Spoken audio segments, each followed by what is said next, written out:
bouton exécuter pour accéder au formulaire de création. Dans ce formulaire, nous allons devoir saisir les différents noms des champs. Donc nous avons un premier champ qui s'appelle référence, qui sera la clé primaire de notre table, un second qui s'appelle prix, un troisième qui s'appelle description, et enfin le dernier qui est la clé primaire qui liera cette table avec l'autre table famille qui s'appelle famille ID. Nous allons sélectionner maintenant le type pour chacun des champs. Commençons donc par les références.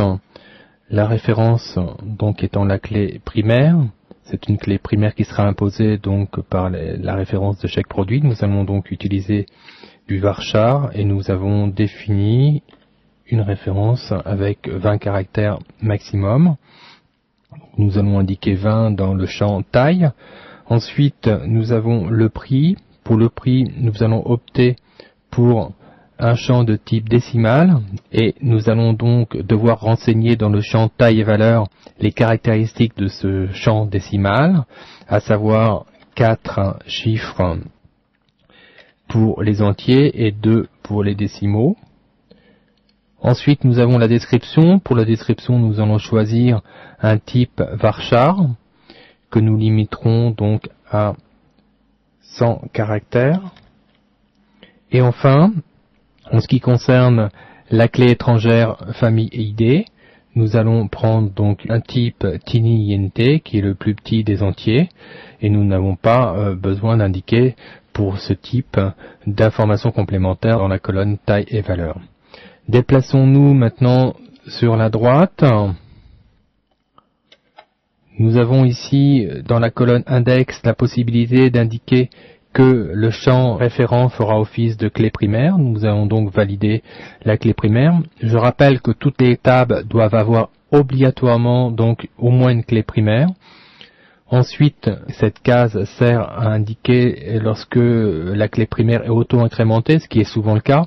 C'est pas le cas de cette table. Nous verrons par contre que pour la taille famille, nous allons l'auto-incrémenter. Donc il ne faut pas la cocher ici puisque ce seront des références imposées. Cette colonne ici permet d'indiquer si un champ est facultatif, donc dans ce cas-là il faut cocher la case en rapport avec le champ. La colonne attribut permet ici d'indiquer si l'information est enregistrée en signé ou en non signé. Nous verrons que par la suite c'est intéressant de valider le non signé, puisque nous doublons en fin de compte le nombre de combinaisons possibles. Par défaut, sachez que toutes les informations numériques sont enregistrées en signé. Nous avons ensuite cette colonne qui permet d'indiquer la codification employée. Comme nous l'avons déjà défini en UTF-8 lors de la création de la base, il est inutile de le rappeler maintenant. Et enfin, cette dernière colonne, défaut, permet de préciser une valeur par défaut dans le cas où il n'y aurait pas d'information pour un champ. Pour vous illustrer un peu l'utilisation de cette colonne, si vous deviez par la suite enregistrer des noms d'images, et que pour l'enregistrement en question, vous n'aviez pas de nom indiqué, d'image en l'occurrence, il est judicieux dans ce cas-là d'utiliser une image qu'on pourrait appeler défaut.jpeg et de la renseigner ici, de sorte à ce qu'une petite image indiquant image en attente, photo en attente, apparaisse à la place. Voilà, nous allons maintenant valider la création de cette table. Toutes les informations ont été renseignées, nous pouvons donc cliquer sur le bouton sauvegarder. Nous voyons ici un récapitulatif de la structure de la table qui vient d'être créée. Remarquez en bas que la clé primaire correspond bien à la référence. Nous pouvons éventuellement modifier le paramétrage d'un champ en cliquant sur le bouton modifier. Nous allons illustrer d'ailleurs ce cas en modifiant le prix. Je clique sur modifier. Je vais par exemple augmenter le nombre de chiffres des entiers et mettre 5 à la place. Je valide et vous voyez donc que cette information a bien été changée au niveau du type du prix. Nous allons maintenant nous intéresser à la création de la seconde table. Pour cela, nous allons revenir sur l'écran d'accueil de PHPMyAdmin. Pour revenir sur l'écran d'accueil de PHPMyAdmin, je vous invite à cliquer sur le nom de la base, à savoir ici catalogue. Notez bien cette démarche, car si par la suite vous êtes perdu dans les nombreux écrans de PHPMyAdmin, ce moyen vous permet de revenir donc sur cet écran d'accueil qui permet d'accéder à toutes les fonctionnalités de PHPMyAdmin. Nous avons donc en l'occurrence la possibilité ici de saisir le nom de la nouvelle table. Nous allons donc saisir famille et lui indiquer que cette table famille comporte 2 champs et cliquer ensuite sur le bouton exécuter. Nous arrivons maintenant sur un formulaire. Remarquez au passage que ce formulaire est disposé différemment par rapport à la table article. En effet, si le nombre de champs pour une même table ne dépasse pas 3 champs, 3 colonnes, le formulaire sera affiché verticalement comme c'est le cas, ce qui est plus logique en réalité, alors que si le nombre de champs dépasse 3 colonnes, et dans ce cas-là, nous aurons une disposition comme celle que nous avions pour la table article. Saisissons maintenant le premier champ de la table famille, donc nous allons saisir ID pour représenter la clé primaire. Cette clé primaire sera de type TinyInt, donc qui est le plus petit des entiers. Pour votre information, un TinyInt s'enregistre sur un octet et permet d'avoir donc 256 combinaisons. En ce qui concerne la taille valeur, c'est inutile. Les valeurs par défaut aussi. Nous pouvons cependant configurer l'index pour indiquer qu'il s'agit de la clé primaire. Nous allons aussi cocher dans ce cas l'option auto-incrémenter, puisque cette information, cette colonne correspond à une clé primaire artificielle.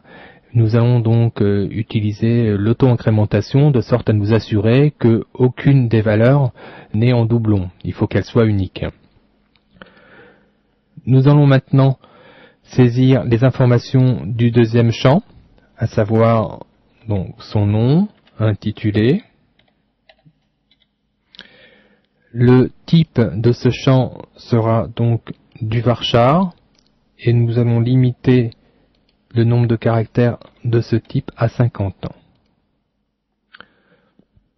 Nous n'avons pas d'autres informations à remplir pour cette partie. Nous allons donc pouvoir maintenant cliquer sur sauvegarder pour enregistrer la structure de cette nouvelle table. Nous voyons que tout a bien été enregistré. Nous allons cliquer de nouveau sur le lien de la base de données pour revenir à l'écran d'accueil de PHPMyAdmin. Et nous allons commencer maintenant la saisie des informations, la saisie des données, pour donc renseigner par le biais d'un jeu test les informations et pouvoir faire tourner donc notre système par la suite. Pour cela, vous remarquerez ici, si nous parcourons les différentes actions que vous avez à votre disposition pour chacune des tables, que la première action permet d'afficher la table. Pour l'instant, évidemment, comme les tables sont vides, cette action n'est pas encore disponible. La deuxième action permet d'afficher l'écran que nous avions précédemment, l'écran de structure, au cas où vous désiriez donc modifier de nouveau la structure. La troisième action permet de générer des recherches, donc de générer par le biais d'un formulaire des requêtes SQL pour rechercher une information précise. Elle est grisée évidemment puisque nous n'avons encore aucune donnée dans les tables. La quatrième action permet d'insérer donc des enregistrements. Nous allons donc l'utiliser tout de suite. Enfin, la cinquième permet de vider la table. Pour l'instant, comme elle est vide, cette action est grisée. Et la dernière action permet de supprimer donc définitivement cette table. Revenons donc à l'action d'insérer. Nous allons cliquer sur insérer pour commencer à remplir la table des familles, de sorte à connaître déjà les numéros attribués à chacune des familles. Le champ ID, la clé primaire étant auto-incrémenté, il est donc inutile de saisir une information, puisque c'est le système lui-même qui va s'en charger. La première valeur qui sera attribuée sera donc le 1, puis le 2, etc. Nous allons par contre saisir l'intitulé de cette première famille, donc guitare. Nous allons faire de même pour le deuxième champ. Nous allons saisir donc accessoires. Voilà. Et nous allons maintenant cliquer sur le bouton exécuter pour valider tout cela. Nous voyons que maintenant l'onglet affiché est de nouveau actif. Nous allons cliquer dessus pour voir pour vérifier si nos informations sont bien saisies, nous voyons que effectivement l'identifiant 1 a été attribué à la famille guitare et l'identifiant 2 a été attribué à la famille accessoires. Nous allons maintenant recliquer sur la base de données pour revenir à l'écran d'accueil de PHP-MyAdmin et nous intéresser à la saisie de la table article. Cliquez donc sur le lien inséré correspondant à la table article. Contrairement à la table précédente, nous allons cette fois devoir renseigner les clés primaires, puisque ce sont des clés primaires imposées qui correspondent à chaque article. Il faudra prendre soin néanmoins qu'aucune clé primaire identique ne soit saisie, puisqu'une clé primaire doit être impérativement unique. Nous allons donc saisir la première référence qui correspond à celle que nous avions indiquée dans le modèle logique que nous avions réalisé. Le prix était de 400. La description, nous avions indiqué guitare Gibson. Et la famille à laquelle est attribuée cette guitare, et donc la famille guitare, nous allons indiquer donc 1, puisque nous avons vu précédemment que la famille intitulée guitare correspondait à l'identifiant 1. Passons maintenant au deuxième enregistrement. La référence sera donc article ART56. Nous avions donc comme prix 600 et nous allons donc saisir la description que nous avions indiquée précédemment, à savoir guitare shop. Voilà. En ce qui concerne la famille, il s'agit aussi de la famille 1, puisqu'il s'agit aussi de guitare. Nous pouvons remarquer en bas qu'il y a un menu qui permet de retourner soit à la page précédente, soit d'insérer de nouveau un nouvel enregistrement. Nous allons opter pour cette option, de sorte à retourner sur un masque de saisie, puisque nous avons encore 2 enregistrements à saisir. Cliquons donc sur exécuter. Nous pouvons constater que les 2 enregistrements ont bien été saisis. Nous allons saisir maintenant donc le 3e article. La référence de cet article, c'est donc AMP32. Le prix que nous allons affecter à cet article sera donc de 800 €. Nous allons lui attribuer la description que nous avions définie précédemment, c'est-à-dire ampli de guitare. Cet article fait donc partie de la famille des accessoires. Nous allons donc lui attribuer l'identifiant 2. Passons maintenant au dernier article. Donc nous avons MIC 86 pour la référence. Le prix était de 200. La description, c'était donc un micro, guitare, et la famille était aussi la famille 2. Nous allons en bas modifier l'option de sorte à retourner à la page précédente, puisque nous en avons fini maintenant avec les saisies, et nous allons maintenant cliquer sur exécuter pour enregistrer ces 2 derniers articles.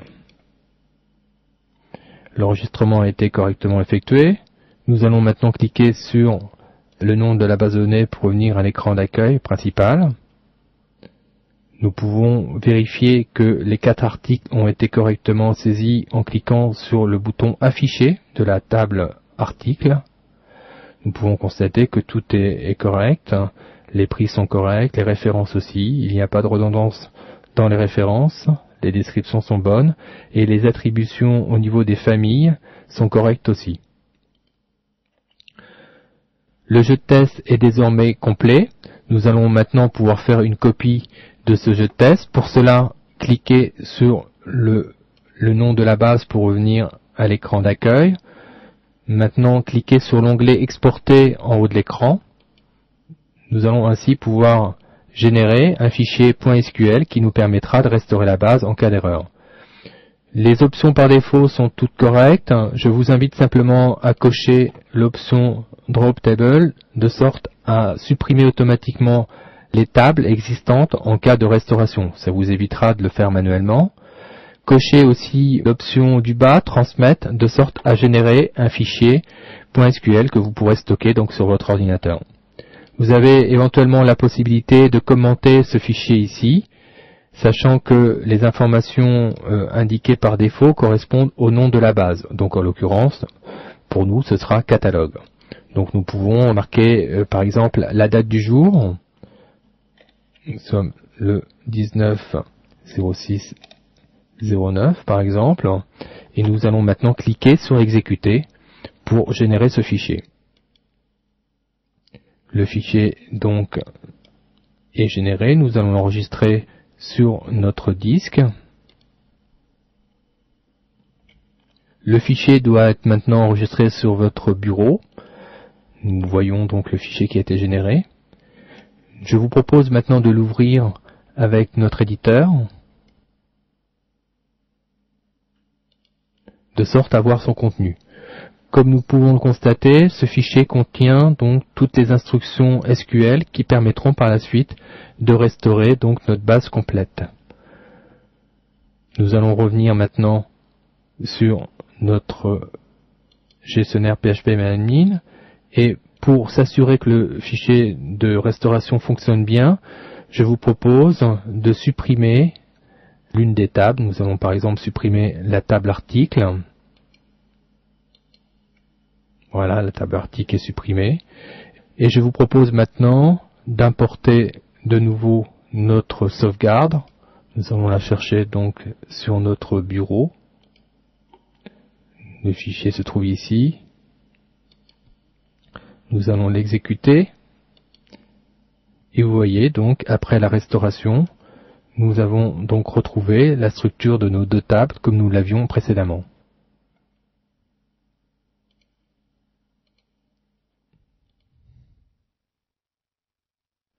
Nous allons maintenant nous intéresser aux différentes commandes SQL. Pour ça, cliquez sur l'onglet SQL situé en haut de votre gestionnaire. Nous allons maintenant pouvoir saisir dans cet écran les différentes commandes que nous allons pouvoir tester sur la base de données catalogue.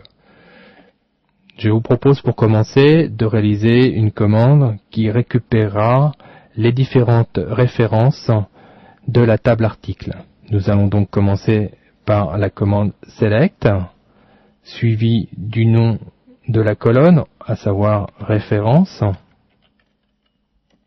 Nous allons devoir préciser la table dans laquelle se trouve cette colonne. Il s'agit donc de la table article. Et nous n'allons pas indiquer d'informations complémentaires, nous allons nous limiter à cette première requête qui est relativement simple. Nous allons donc la tester en cliquant sur le bouton exécuter. Comme vous pouvez le constater, nous récupérons donc dans une extraction de cette